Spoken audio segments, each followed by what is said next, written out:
Hello everyone, welcome to my channel about writing stuff. My name is Camille, and today we are talking about flashbacks and forward motion, specifically in a novel-length work. I might revisit this topic later in the context of writing a short story or like a novelette or something like this. But I specifically want to talk about flashbacks and continuing momentum in your story when it comes to writing novels. I've recently read a few novels that utilize this idea of intense flashbacks. Now, when I'm talking about flashbacks, the main thing with the flashback is when it works really well, it's in a genre where the reader is looking forward to what happened in that flashback.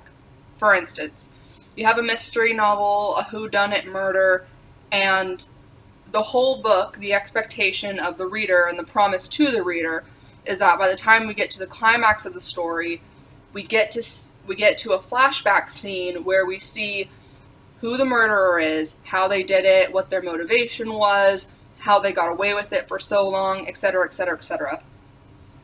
And this happens really well too, flashback scenes in like relationship stories. So let's say, for instance, you have two characters at the beginning of the novel who used to be best friends, but now they're fighting. And as a reader, you're looking forward to, what happened. You're looking forward to that flashback that shows what happened between these two characters to cause them to no longer be friends. And that's what I'm going to be getting at in this video is, setting that expectation with the reader and having your flashbacks pay off. But first, I want to talk about these two different novels. So, the first one I'm going to talk about is Everything I Never Told You by Celeste Ng. Really good novel. It's, a family story, like a generational family story. But what's very unique about this book is it's all mostly flashbacks. So, we learn, like on page 1, I think it's the first line, that one of the kids in this family, she dies, and the family doesn't know about it. So the book is a series of flashbacks about, the parents and how they got together, and about the kids and who they are, and specifically about the girl. But the promise in that first chapter that the author makes is, by the end of this book, you will know what happened to this dead girl, whether she was murdered or committed suicide, or if it was an accident or what have you. And that's what I mean by forward momentum. You have a novel that's all flashback, for the most part, but the story's moving forward because you are working towards the answer to this overarching question. Like, that's the big plot question. So that goes really well. Plus, there's some forward motion happening in the present timeline going on in that book, but the book's mostly flashbacks. And I want to compare that to this book that I read recently-ish. Similar type of thing where it's all pretty much flashbacks. The reason why this novel didn't work is because it wasn't a mystery. There wasn't a big question overarching the whole plot. This book, I'm not even going to name it because it was so bad and I don't want to be that person, but this book was a teen problem novel.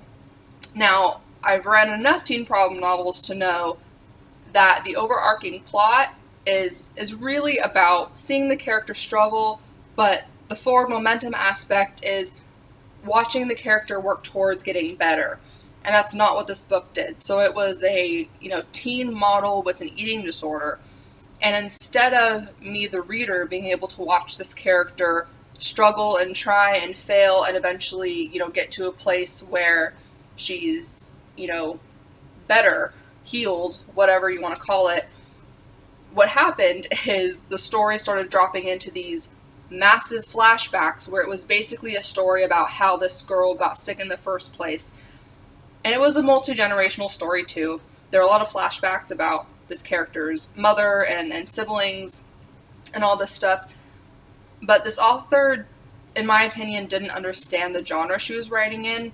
The thing with the teen problem novel is the forward momentum and the forward motion of the story, what draws the reader to keep reading is to slowly see this character getting better, seeing them try, seeing them fail. A teen problem novel is not about how or why a character got sick. That's not what we're in it for. So if you're going to, utilize this idea of flashbacks in your story, what's very important is understanding that you're going to only keep your reader hooked if there's forward motion. So to draw it back a little bit, if you're writing a story that's not all flashbacks, if you're writing a story that just has flashbacks in it, here are some tips. Basically, in the book that I'm shopping around now, I have this scene where it's a story about a girl who returns home. There's some secrets and what have you going on. But so far in the book, the only thing that we know about this main character and her friends and their relationship is, what's in narrative. We haven't seen it. And so basically it's the difference between show versus tell. In the beginning of the book, the opening chapters, it's really about, I'm telling the reader about the great relationships that these friends had when they were younger and how things are different now that the character's back home, but I wanted to show it too. So I had a scene where, typical teenage girl is in a typical classroom setting, and as I kind of, discovery wrote a lot of this book, so when I was in that scene, I was thinking, do I really want to write a typical classroom scene with just some banter back and forth? It's no, that's really boring. So instead of that, I had this character who was speaking with one of her old friends, and it triggered a memory. So I got to go into the flashback and actually show the reader what these characters' relationships were like, what their friendship was like before. And that way, when I jumped into the next scene, I could juxtapose that with how their relationship is now, how it's different, how they're not as familiar, etc., etc. And that's really the main meat of this video.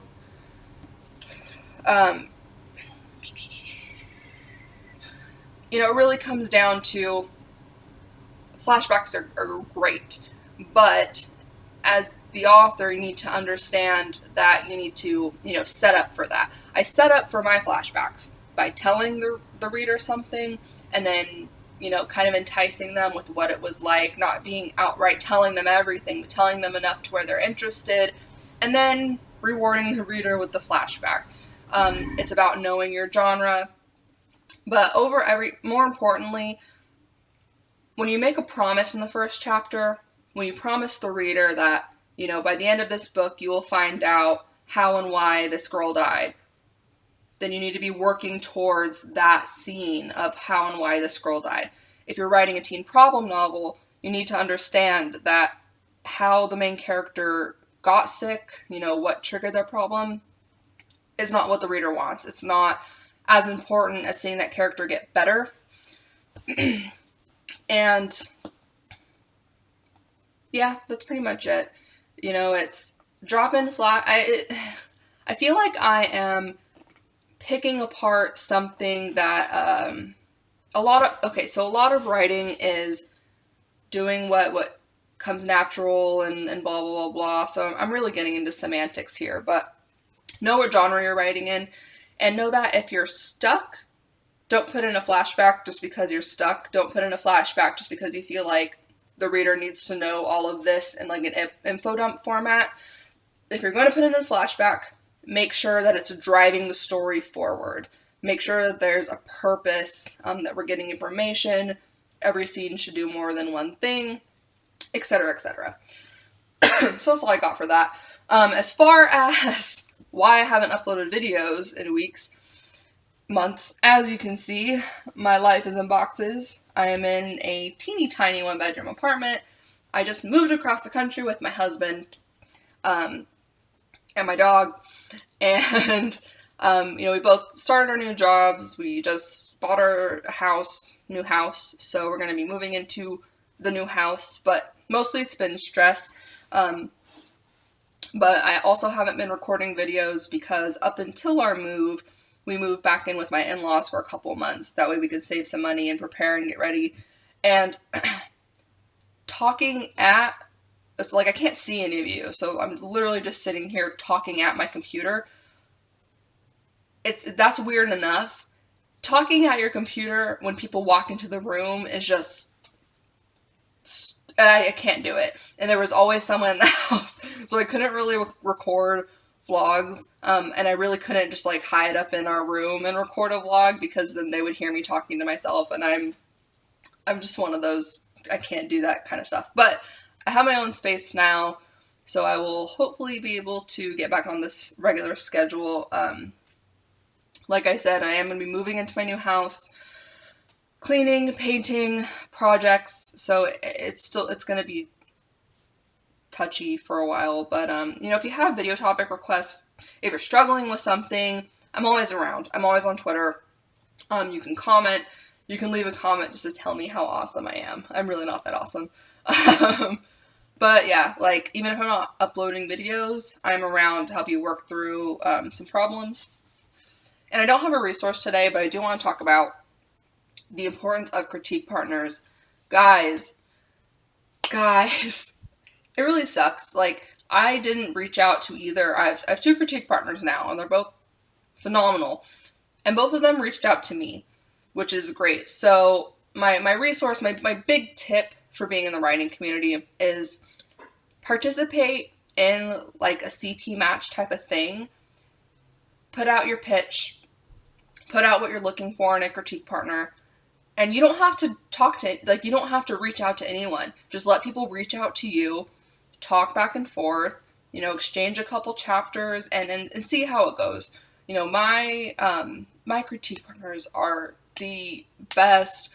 I have one critique partner who is like literally the bee's knees. I can talk to her about anything, and it is so great. So that's my resource, you know, especially like, yeah, it's been on my It's been on my mind since I haven't recorded lately. How important it is to really have that community, and you know, have someone to where if you're really just having one of those days where you haven't written anything in weeks and you just feel like shit and your brain's like static, it really helps to just be able to like shoot off a text or an email and just go, everything sucks, and then have someone there who understands. That's a big help, you know, along with the other things, you know, like reading your work and giving you feedback. But I'm talking about like the mental health and emotional health side of being a writer and a creative person. It's good to have someone in your corner. So do that. And if you have questions, drop them in the comments. Until next time, you should be writing stuff.